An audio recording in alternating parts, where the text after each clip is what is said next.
Social media અને YouTube પર રોજે રોજ ટ્રેન્ડ બદલતા રહે છે. જોકે એક ટ્રેન્ડ અને હેશટેગ વર્ષોથી છે, જેનો સીધો સંબંધ એક ધર્મની સાથે છે. આ હેશટેગ છે એક્સ મુસ્લિમ્સ. આ એક્સ મુસ્લિમ્સ કોણ છે અને તેમની મૂવમેન્ટ ક્યાં કઈ રીતે ચાલે છે એ અમે તમને જણાવીશું.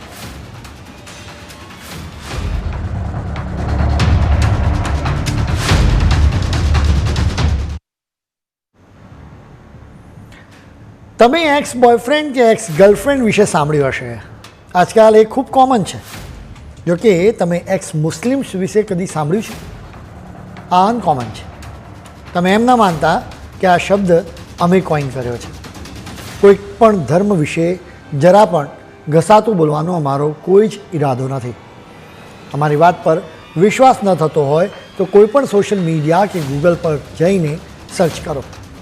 તમને એક્સ મુસ્લિમ્સની તરફેણમાં અને વિરોધમાં પૂરતું કન્ટેન્ટ મળી જશે.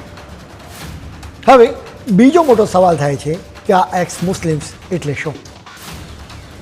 દુનિયામાં ઇન્ટરનેટ આવ્યું, એના પર જાત જાતનું કન્ટેન્ટ પીરસવામાં આવ્યું. લોકો પોતાની જાતને મોડર્ન ગણાવવા લાગ્યા, પોતાના ધર્મ સામે સવાલ ઉઠાવવા લાગ્યા, કહેવા લાગ્યા કે હે ભગવાન કહા હે તું. આવું બોલવાની એક ફેશન બની ગઈ. બધા ધર્મોને આ વાત લાગુ પડે છે. અનેક લોકો નાસ્તિક બન્યા. ધર્મગુરુઓને સવાલ થયો કે હે રામ કેમ આમ? ખેર, હિન્દુઓ અને ખ્રિસ્તીઓ સહિત લગભગ બધા જ ધર્મોમાં આવા નાસ્તિકોને પણ અપનાવવામાં આવ્યા. અલબત્ત માની લેવાયું કે આવા લોકોની બુદ્ધિ ભ્રષ્ટ થઈ ગઈ છે. જો કે એ સિવાય આવા લોકોને કોઈ સજા ન થાય. જો કે ઇસ્લામ ધર્મની બાબત અલગ છે. ઇસ્લામ ધર્મમાંથી નીકળી જવું સહેલું નથી. ખાસ કરીને અનેક ઇસ્લામિક દેશોમાં એના માટે મોતની સજા પણ આપવામાં આવે છે. એટલે જ મુસ્લિમ ધર્મ છોડનારા લોકો પોતાની જાતને એક્સ મુસ્લિમ્સ ગણાવે છે. તમને સ્વાભાવિક રીતે સવાલ થાય કે ઇસ્લામ ધર્મમાંથી આઉટ થનાર લોકો પોતાની જાતને નાસ્તિક શા માટે ગણાવતા નથી? એના માટે કેટલાક કારણો છે. ઇસ્લામમાંથી નીકળી જવું એટલે ન ફક્ત ધાર્મિક માન્યતાઓને છોડી દેવી, પરંતુ એક મુસ્લિમ તરીકેની સાંસ્કૃતિક અને સામાજિક ઓળખનો પણ ત્યાગ કરવો. એક્સ મુસ્લિમ તરીકે પોતાની જાતને ઓળખાવીને તેઓ તેમના વારસા અને બેકગ્રાઉન્ડનું સન્માન કરે છે, પરંતુ ચોક્કસ ઇસ્લામિક ધાર્મિક બાબતોથી પોતાની જાતને અલગ કરે છે. નાસ્તિકનો કોઈ ધર્મ ન હોય. વ્યક્તિ નાસ્તિક બની જાય એટલે તેણે તેનું બેકગ્રાઉન્ડ ભૂંસી નાખ્યું હોય. સામાન્ય રીતે એક નાસ્તિકને બીજા નાસ્તિકની જરૂર હોતી નથી. જો કે એક્સ મુસ્લિમ્સને બીજા એક્સ મુસ્લિમ્સના સપોર્ટની જરૂર પડે છે. એટલે એક સરખો અનુભવ ધરાવતા લોકો એકસાથે આવવા માંગે છે. પોતાની જાતને એક્સ મુસ્લિમ્સનું લેબલ આપવાથી તેમને તેમના જ જેવા લોકો તરફથી સપોર્ટ મળે છે. વળી તેમની સાથે એવા બીજા લોકો જોડાઈ જવાથી તેમને વિશ્વાસ થાય કે તેમણે એક્સ મુસ્લિમ બનીને કંઈ પણ ખોટું કર્યું નથી. ત્રીજી સૌથી મહત્ત્વની બાબત એ છે કે કોઈ મુસ્લિમ વ્યક્તિ એમ કહે કે હવે હું મુસ્લિમ નથી રહ્યો પરંતુ નાસ્તિક છું, તો સ્વાભાવિક રીતે તેને પ્રોબ્લેમ થાય. કેટલાક દેશોમાં આવી વ્યક્તિઓને જીવ પણ ગુમાવવા પડ્યા છે. એટલે જ કેટલાક લોકોએ કહેવાનું શરૂ કર્યું કે તેઓ એક્સ મુસ્લિમ્સ છે. જો કે હકીકત એ છે કે એનાથી પણ સમસ્યા તો થાય જ છે. ચોથી સૌથી મહત્ત્વની બાબત એ છે કે ઇસ્લામ ધર્મ છોડનારા તમામ લોકો નાસ્તિક જ બની જાય એ પણ જરૂરી નથી. કેટલાક મુસ્લિમ લોકોએ બીજા ધર્મ પણ અપનાવ્યા છે. આ આખી સ્થિતિ કેવી રીતે સર્જાઈ?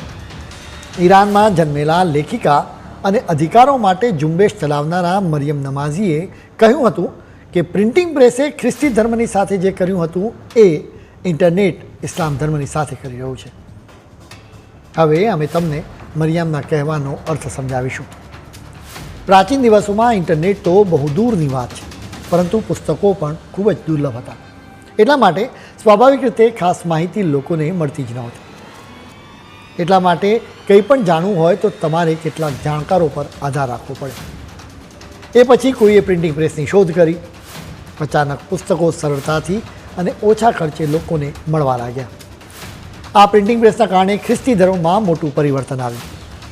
વધુ ને વધુ લોકો પોતાની જાતને બાઇબલ વાંચવા લાગ્યા. એના લીધે ખ્રિસ્તી પાદરીઓ માટે લોકો પર કંટ્રોલ કરવો મુશ્કેલ થઈ ગયો હતો. હવે ઇન્ટરનેટ અને ઇસ્લામની વાત કરીશું. ઇન્ટરનેટના કારણે કોઈપણ વ્યક્તિને ઇન્સ્ટન્ટલી ઇન્ફોર્મેશન મળી જાય. લોકો દુનિયાભરના લોકોના અભિપ્રાયો વાંચવા લાગ્યા. દુનિયાભરના લોકોની સાથે કનેક્ટ પણ થવા લાગ્યા. આવી સ્થિતિમાં પ્રિન્ટિંગ પ્રેસની જે અસર ખ્રિસ્તી ધર્મ પર થઈ હતી એ જ અસર ઇન્ટરનેટની લગભગ તમામ ધર્મો પર અસર થઈ. દુનિયાભરમાં નાસ્તિકોની સંખ્યા વધવા લાગી.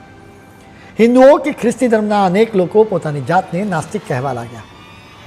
પહેલાંના ધર્મ કોઈ પણ હોય, પણ હવે આ તમામ નાસ્તિકો એક સરખા જ ગણાય.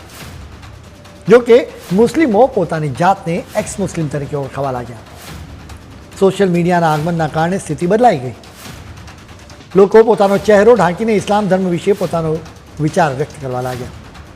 સ્વાભાવિક રીતે મુસ્લિમ સમાજમાંથી આવા લોકોને જવાબ પણ આપવામાં આવ્યો. કેટલાક લોકો માત્ર ઓડિયો ક્લિપ સોશિયલ મીડિયા પર શેર કરવા લાગ્યા. આ રીતે પોતાની ઓળખ સિક્રેટ જ રાખવામાં આવતી હતી. જો કે ધીરે ધીરે લોકો પોતાની વાત ખુલીને કહેવા લાગ્યા. 2007માં જર્મનીમાં સેન્ટ્રલ કાઉન્સિલ ઓફ એક્સ મુસ્લિમ્સની સ્થાપના કરવામાં આવી. એક્સ મુસ્લિમ્સ માટે સૌથી મોટું પ્લેટફોર્મ હતું. એના પછી બીજા પશ્ચિમી દેશોમાં પણ આ પ્રકારના ગ્રુપ્સ બહાર આવવા લાગ્યા. આ ગ્રુપ્સ ઇસ્લામ ધર્મ છોડનારાઓને મદદ કરે છે. જેમ કે અમેરિકામાં એક્સ મુસ્લિમ સંગઠન આવા લોકોને સપોર્ટ આપે છે. ખાસ કરીને આવા ગ્રુપ્સ મહિલાઓની સાથે ભેદભાવ અને બહુપત્નીત્વ જેવા મુદ્દાઓની ચર્ચા પણ કરે છે. ઇસ્લામ ધર્મ સમક્ષ આવી સ્થિતિ આ પહેલાં ક્યારેય આવી નથી. યુરોપમાં સૌથી વધુ મુસ્લિમ વસ્તી ધરાવતા ફ્રાન્સમાં દર વર્ષે 15,000, જ્યારે અમેરિકામાં 1 લાખ મુસ્લિમ્સ પોતાનો ધર્મ છોડે છે. આજે યુરોપના દેશો અને અમેરિકામાં જ નહીં પરંતુ દુનિયાભરમાં એક્સ મુસ્લિમ્સની કોમ્યુનિટી છે. આ વિશે અમે તમને વધુ જાણકારી આપીશું, પરંતુ સમય છે અત્યારે એક બ્રેકનો.